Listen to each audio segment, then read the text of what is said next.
Chapter 6. Onochie was absolutely fagged out by the time it was Saturday. He couldn't even go to work that day. The stress of taking care of the twins, dropping them in school and picking them up, then coming home to do homework was too draining. He felt as if he was going under. It seemed all the nannies in Abuja had been swept off the city by an unseen tsunami. As soon as they returned from the salon where the children went to barb and plait their hair, he got into the kitchen to fix them a meal. Everywhere was neat and clean. The elderly woman who had been with them even before Pamela passed had come to clean and take care of the house. She was always coming once every week and she had proven to be reliable. "Daddy, you didn't fry the eggs the way Auntie Dima does," Daniel said after he took a bite of the yam and eggs. Onochie, looking perplexed, asked, "How does Auntie Dima fry eggs?" "She fries it to be sweet," Deborah said, smacking her lips to demonstrate the sweetness level of Auntie Dima's fried eggs. "But this is also sweet now," their dad replied, taking a forkful of the meal from his own plate. "No, Daddy, it is not," Deborah said, pouting her mouth in disagreement. "Okay, please eat it. I will ask Auntie Dima to teach me how she fries her own eggs," he pleaded. "I like Auntie Dima," Daniel said wistfully, out of the blues, as he ate his meal reluctantly. "Me too. Let her be staying in Auntie Hobby's room and be living with us," Deborah added. "Yes," Daniel cried in agreement, hopping on his seat in anticipation. Onochie looked at his children, wondering how they decided that just by being with Ogadinma for a few days. They finally slept off as they watched the TV. When they woke up later in the evening, he allowed them to play in the compound while he used the opportunity to make some important business calls. He was still engaged on the phone when they ran back inside. He had to put them on his laps to pacify them as he continued with his calls. Immediately he dropped the phone. They demanded to speak with Ogadinma. They pestered him so much that he couldn't refuse them. "Hello, sir," she said over the phone. "Auntie Dima," the twins exclaimed on hearing her voice. Their dad had put the phone on speaker. "Hey, my D2," she replied with joy. They told her about the eggs their dad fried, about their visit to the salon and the cartoons they had watched that day. She was patient with them as she replied and joked with them in a way that elicited laughter from the children. Eventually, their dad said it was time to go off the phone. "Auntie Dima, come and stay in our house," Daniel quickly said before his dad would switch the phone off. "In your house?" "No, I can't. I have my own house," she replied with a gentle laugh. "But we like it when you are in our house, Auntie Dima. Come, please," Deborah said, her voice emotional as she tried not to cry. Ogadinma was quiet for some moments. "Please, Auntie Dima," Deborah said again, tearfully. "Okay, let's do this. I will see both of you after service tomorrow." When they asked if she would be coming to their house, she said no. The twins protested fiercely. Ogadinma calmly told them that mom doesn't like her to stay in other people's houses. They accepted her explanation and they celebrated the fact that they would be seeing her the following day. "You will fry us eggs, plenty eggs, so that Daddy will not have to fry eggs for us again," Deborah said triumphantly on the phone. "Traitors," Onochie said as he collected his phone from them while Ogadinma laughed. He thanked her and they ended the call. They had agreed to meet at an eatery the next day after church service. After service the following day, Afam and Zarachi dropped Mama at home, while Ogadinma asked for a ride to Wuse 2, where she was to meet her boss and his children. Zarachi became curious and asked why she was going to Wuse 2. Ogadinma in return had simply said she was going there to meet with someone. When they dropped her off at Adetokunbo Ademola Crescent, she crossed the road and soon located the place of their meeting. She entered the premises and placed a call to her boss to ask where they were seated. He apologized profusely, saying they were delayed in church, but that they were already on their way.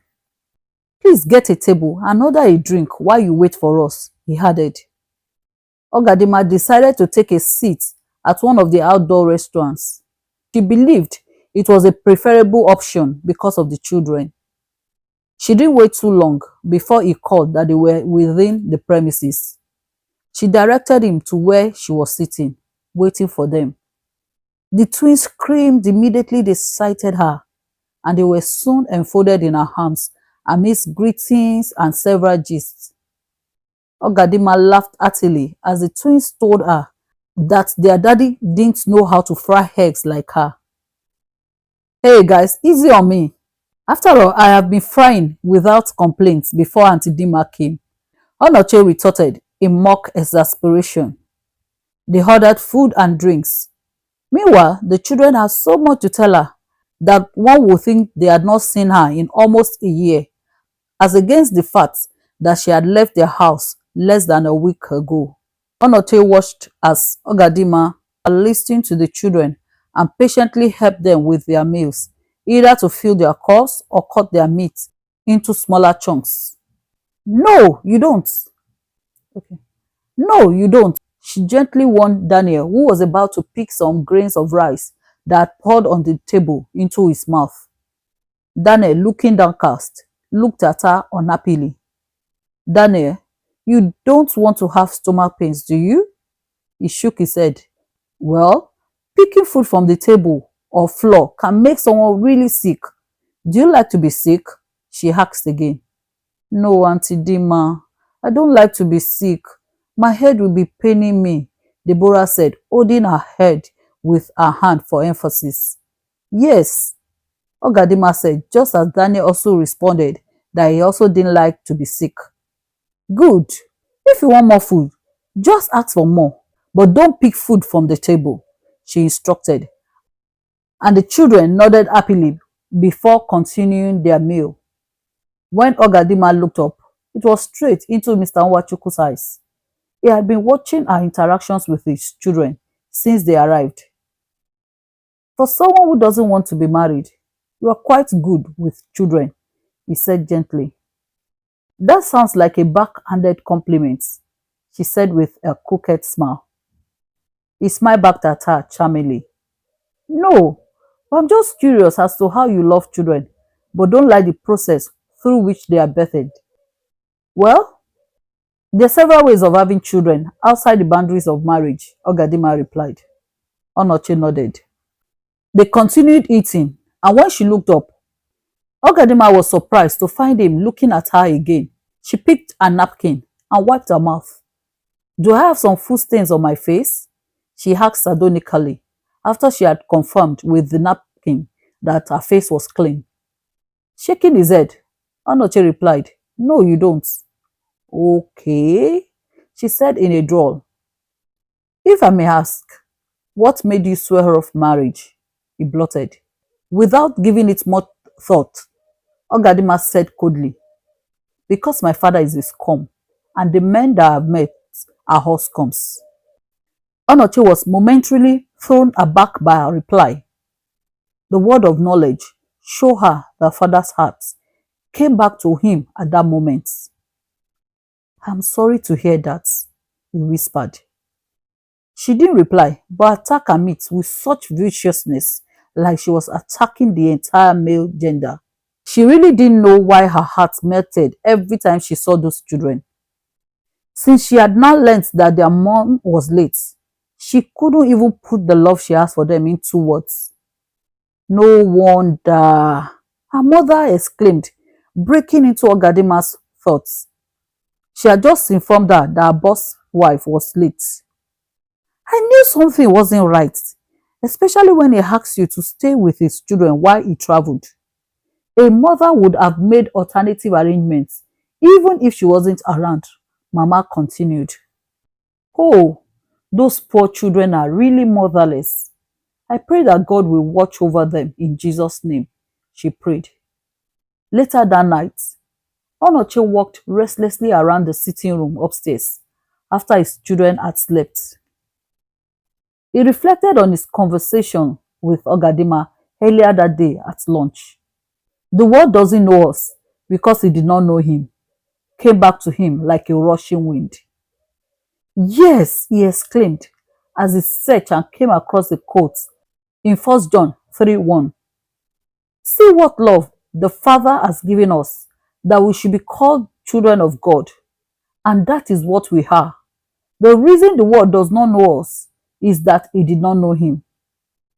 The reason Ogadinma doesn't know me is because she hasn't experienced her Father's love, nor does she believe that it exists. The Holy Spirit whispered to his heart. But how do I marry an unbeliever? He responded. She is a believer, though she doesn't seek a relationship with me. She is my special vessel. Even if she doesn't know yet, love her the way I love the church. Well, I already love her, he responded. He stood still in shock at the thought of loving her, searching in his heart to find out when it happened. He concluded that it was probably just because of her love for the twins. Even as the thought formed in his mind, Onochie knew without any doubt that he loved Ogadinma. He loved her resilience, her boldness. Yes, she was a bit overambitious and assertive, but he often caught a glimpse of her loving heart, or when she talked about her mother and sisters. When she was with the Ogadinma was a twins, person with an extreme heart. She loved and hated passionately. Onochie sighed as he stood up from the couch he was sitting on. He moved to one of the windows, drawing back the curtains to peep at the starless sky. He couldn't believe that in spite of the 2 years it took him to find love again, it was in the most unlikely way and with a person who couldn't be bothered about love or marriage. Chapter 7. May I come in, sir? He knew it was Ogadinma even before she entered. Please come in, Ogadinma, he replied. Sir, here is a breakdown of how I spent the money you sent to my account when you traveled. I would have brought it last week, but you were not always on seat, she said as she handed him a piece of paper. He scanned through and was amazed that she barely spent the money. I thought you took Uber to and from church on Sunday, but you only wrote one way. Don't you need to add the amount for the return trip? He asked. No, we didn't need to take an Uber back home, as my brother-in-law dropped us at home, she replied. Can you give me the account details to transfer the balance to? She asked. Onochie looked at her. That's not as important as what you did for me. No amount could be enough to pay for the care you gave to my children, or how you left all at such short notice to be with them. Please keep the money. No, I am not asking for a payment for what I did. I enjoyed taking care of Deborah and Daniel, and I never said I was paying you. Did I even give you transport fare to go to my house? No, so keep that money. It's yours. Just see it as a gift from the twins to you, he said with a gentle smile. She wanted to argue, but changed her mind. Thank you, sir, she said as a voice asked from the doorway if she could come in. It was one of the managers from the other floors. The lady eyed Ogadinma spitefully before she turned to talk to Mr. Nwachukwu.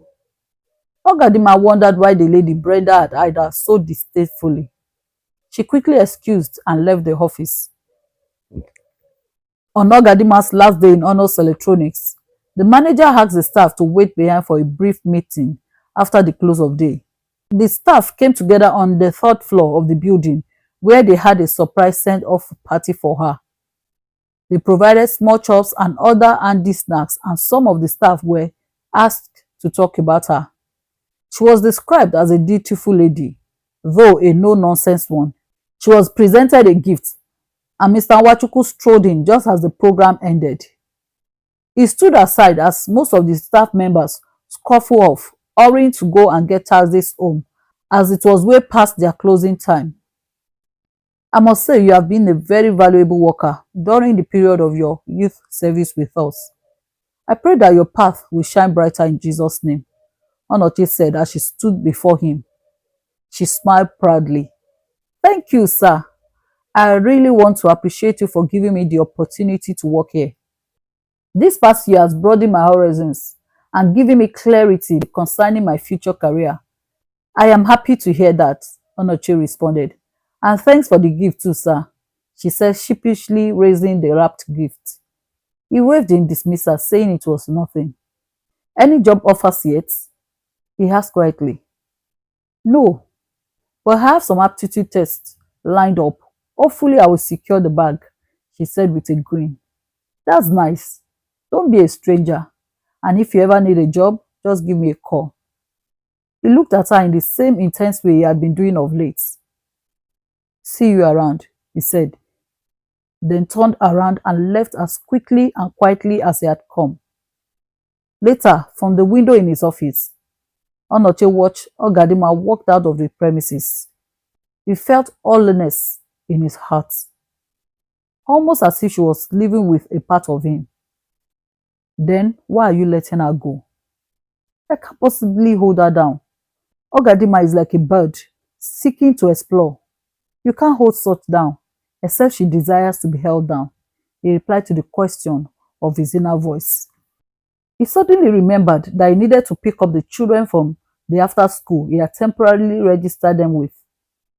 God, please send me a nanny, he whispered fiercely as he cleared his desk and grabbed his briefcase. It's been almost 3 weeks that she had been going from one job interview and aptitude test to another. Will she not go back to her former place of employment? Ogadinma thought as she got closer to the house. She really didn't want to. She wanted a place where she could grow to become the CEO, the boss lady, hold business meetings with the high and mighty. She was ready to pay the price legitimately. But money was still needed, she thought, as she remembered that she was yet to balance the payment for the weekend program she had enrolled for, and classes are expected to start in 2 weeks. She blew out as she thought of everything, including her depleting savings. She was just settling down in her new room, which used to be Zarachi's, when the thought of Danny and Deborah came to mind. It's been 2 weeks since she last spoke with them. They would normally ask their dad to dial her number and speak to her about everything from school friends to cartoons to their dad's cooking. Then they would request that she come over in their most adorable voices. Ogadinma giggled as the warm feeling of love for the twins filled her heart all over again. Oh, I wish there was a way I could bring them to live with me, she thought. I will call them later. Let me lie down a little, she said as she stretched and lay on the bed. She had just finished sending an email when she remembered she promised to call the twins a day before. Oh no, how did I forget? She thought. She decided to wait till around 4 p.m. when they would have been back from school before calling. She wasn't even sure if they had gotten a nanny now. Hello, sir. Hello, Ogadinma, he replied wearily. Are you okay, sir? Ogadinma asked in concern. He sighed heavily. Yes, I am. It's Daniel who got ill and was admitted to the hospital. We are actually just getting back home after 2 days in the hospital, he replied tiredly. Oh no, I'm so sorry to hear that. Is there anything I can do to help? Except you know a good nanny who is willing to work with 2 toddlers, he replied sarcastically. I don't, but if I get anyone, I will definitely let you know. Please, may I speak with them? Sure, he replied, giving the phone to Daniel. When she was through speaking with them, Deborah gave the phone back to their dad, and Ogadinma could hear Daniel crying and saying he wanted his mom. Ogadinma felt sorry for the poor boy. Oga, please don't hesitate to call me if the need arises. There was a brief silence, and Ogadinma was about to say goodbye when Mr. Nwachukwu quickly cut in. Please, could you come and watch over the children tomorrow so I could quickly dash to the office? I haven't been there in days, he asked humbly. Sure, she replied, even as Deborah's voice could be heard over the phone, shouting that she was hungry. "Little mistress, easy please," he shouted back in an unusual manner. He hastily said goodbye and quickly disconnected the call.